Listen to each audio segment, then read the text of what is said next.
total performance gives you verdict?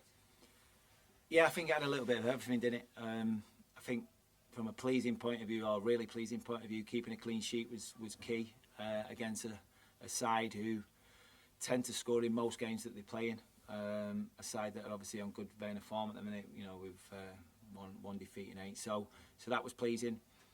To score 2 very good goals, 2 different goals. I know they were both from crosses, but very different. The first one almost like a poacher's one. And then there was a lot of quality in the second one as well. Composure from Jack, great ball in behind, good composure from Bruno. And what was pleasing for me is the ground that Ty made up to get the goal. And he had the personality to do that after obviously, you know, not scoring the penalty. He's got so much hunger to get in the box. Absolutely. He has, yeah, and like I say, it would have been quite easy for him not to get in there and feeling sorry for himself after the penalty, but he didn't. He dusted himself down and got on with it and obviously got his rewards. And you were on the front foot pretty much from the first whistle. Was that something you wanted from Yeah, I think you might have heard me say on Tuesday after the game about how pleased I was how we started the game against United. And I didn't see that in the Blackpool game, and obviously the game that I watched from the stands, the Oxford one, it was a little bit slow. I think it's important you start games of football really well and get on that front foot early, ask questions of the opposition, especially when we got incredible support like we did today. I mean, the place was absolutely rocking, and I'm 100% that helped the players. It was important that you got that first goal because it's quite a long time since they've actually scored first in the game. It must have given the players another boost in confidence. Yeah, it was the first thing I said to the players after the game. I said we give ourselves a platform to go ahead.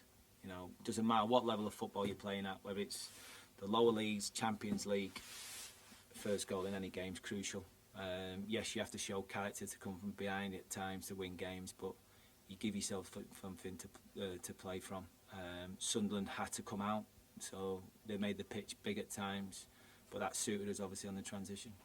And you've got those players who can hurt teams on the counter-attack. I mean, I thought, aside from Tyler's 2 goals, Bruno was magnificent, deserved his standing ovation when he came on. He was, yeah, and obviously, second half especially,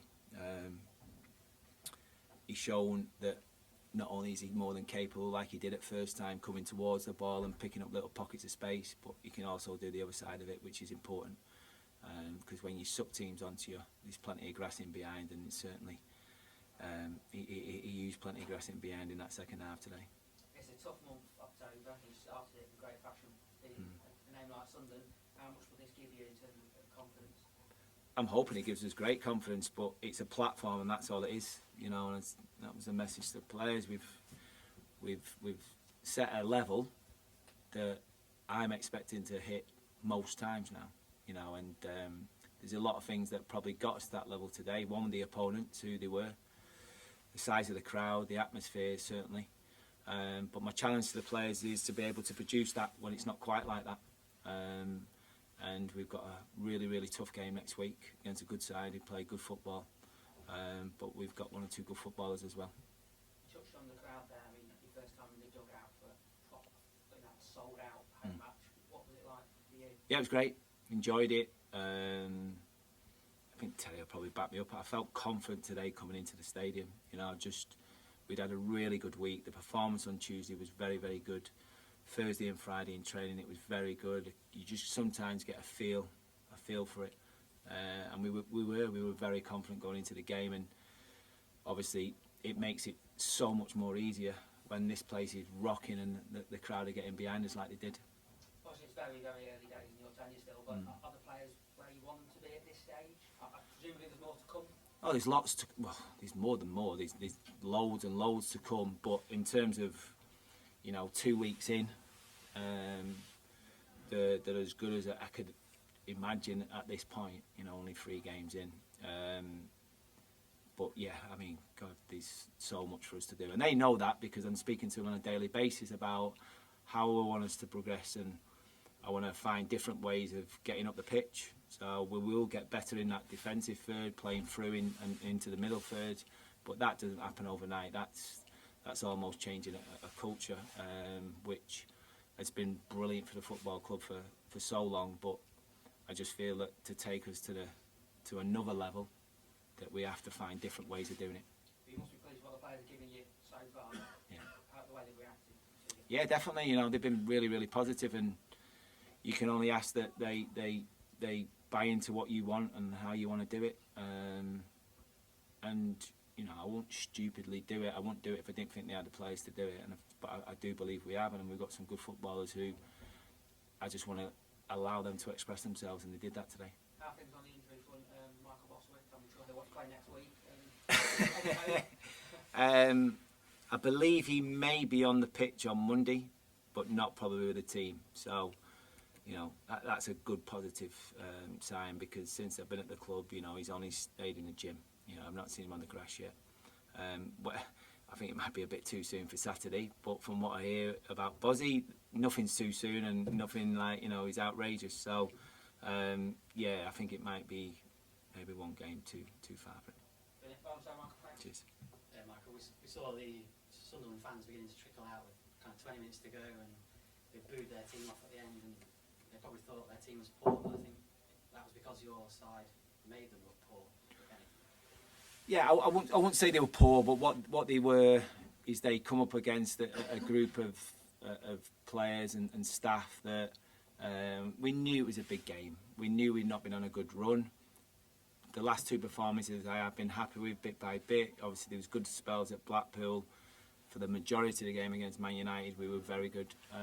So they come up against a really, really motivated team who were really, really backed by their own fans, and they come up short, and it surprised me a little bit, you know, and I suppose it was the way the game went and was going ahead, but we had to deal with a lot of direct play today. Obviously Wyke is a pivot for them, and they do play into him and play off him, but we had to deal with a lot of stuff in the box and make sure we did the basics right, and we actually did the basics really well, and then the other stuff actually probably come a little bit more natural to him, in terms of the attacking play.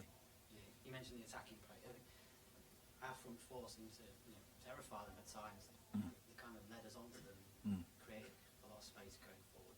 Yeah, you know, I've spoke to the front four about mixing it up every now and again. Just make sure we're not playing on the same lines, you know. And we've got some good, intelligent players, to be fair, higher up the pitch, and they recognise when to come short and come into little pockets of space, but they also will add, you know, the sense to realise that they were pushing onto us, and the amount of times we got down the side of them with Ty, and probably more so Bruno, at least 5 or 6 times, and we looked really threatening. When you look at the defensive performance, it's hard to believe that this is the same side that lost 6-0 because of 2 weeks ago. Yeah, but I think it's just, you're right, but I think it's just a bit of belief, really. I think it's a bit of belief, and what you've got to realise is that sometimes when you concede and lose a game like that, the first people that everybody looks at are the goalkeeper and the back four. Whereas I'm probably the other way. I'm looking at, right, okay, first and foremost, your striker's doing the job. So when the ball's getting played into, are they getting hold of it? Are they linking it? Are they taking a little bit of pressure away from the midfield players? Then they go back a little bit, right, okay, what are the midfield players giving us? Are they giving us protection into the back four? Can they carry us up the pitch? So I think they all took responsibility, you know, for the Oxford game.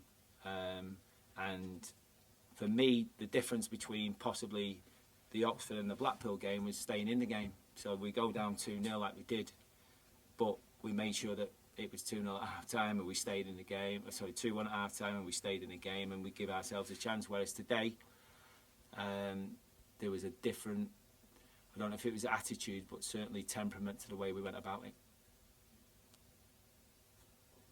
Thank you, everyone. Thank you, everyone.